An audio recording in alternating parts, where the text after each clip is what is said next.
അങ്ങനെ ഫൈനലി എനിക്കും കിട്ടി ഈ ഒരു ആൽക്കഹോളിക് മാർക്കേഴ്സ്. അപ്പോൾ 12 എണ്ണം വരുന്ന സെറ്റിന് 240 ആയിരുന്നു റേറ്റ്. അപ്പോൾ പിക്സൺ അങ്ങനെ എന്തോ ആണ് അതിൻ്റെ ബ്രാൻഡിൻ്റെ പേര്. ഇങ്ങനെയാണെന്ന് തോന്നുന്നു പ്രൊനൗൺസ് ചെയ്യുന്നത്. എനിക്ക് കിട്ടിയ പണി എന്താണെന്ന് വെച്ചാൽ നോക്കിയൊക്കെയാണ് വാങ്ങിയത്. എന്നാലും ഒരു കളറ് തന്നെ 2 എണ്ണം ഉണ്ടായിരുന്നു. അപ്പോൾ ഞാൻ വിചാരിച്ചു 2 ഷെയ്ഡ് ആയിരിക്കുമെന്ന്. പക്ഷേ രണ്ടും സെയിം ആയിരുന്നു. അപ്പോൾ ഇതിൻ്റെ പ്രത്യേകത എന്താണെന്നറിയാലോ അല്ലേ? വേറൊന്നുമല്ല, ഡബിൾ ഹെഡ് മാർക്കറാണ്. ഒരു സൈഡ് പോയിന്റ് ആണ്, മറ്റേ സൈഡ് നമ്മുടെ ഈ ഹൈലൈറ്ററിൻ്റെ പോലത്തെ ബ്രഷ് ആയിരിക്കും. ദെൻ ഞാൻ ഫസ്റ്റ് ബ്ലാക്ക് ആണ് എടുത്തത്. എന്നിട്ട് എനിക്ക് തോന്നിയ കുറച്ച് ഇമേജ് ഇതുപോലെ അങ്ങ് വരച്ചു കൊടുത്തു.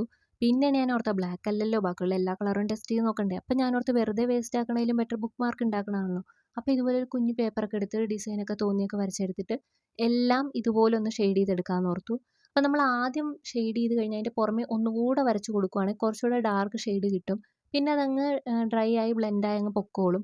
അപ്പോൾ നല്ല ഭംഗിയുണ്ടായിരുന്നു. പിന്നെ എനിക്ക് ക്യൂരിയോസിറ്റി തോന്നിയത് ഈ ഒരു കളറാണ്. ഓറഞ്ച് ആണോന്ന് വെച്ചാൽ അല്ല, യെല്ലോ ആണോന്ന് വെച്ചാൽ അല്ല, ക്രീം ആണോന്ന് വെച്ചാൽ അതുമല്ല. പിന്നെ ചാനലിൻ്റെ പേരൊക്കെ നടുക്കങ്ങ് എഴുതി കൊടുത്തു. അപ്പോൾ ഇത്രയേ ഉള്ളൂ നമ്മുടെ മാർക്കർ.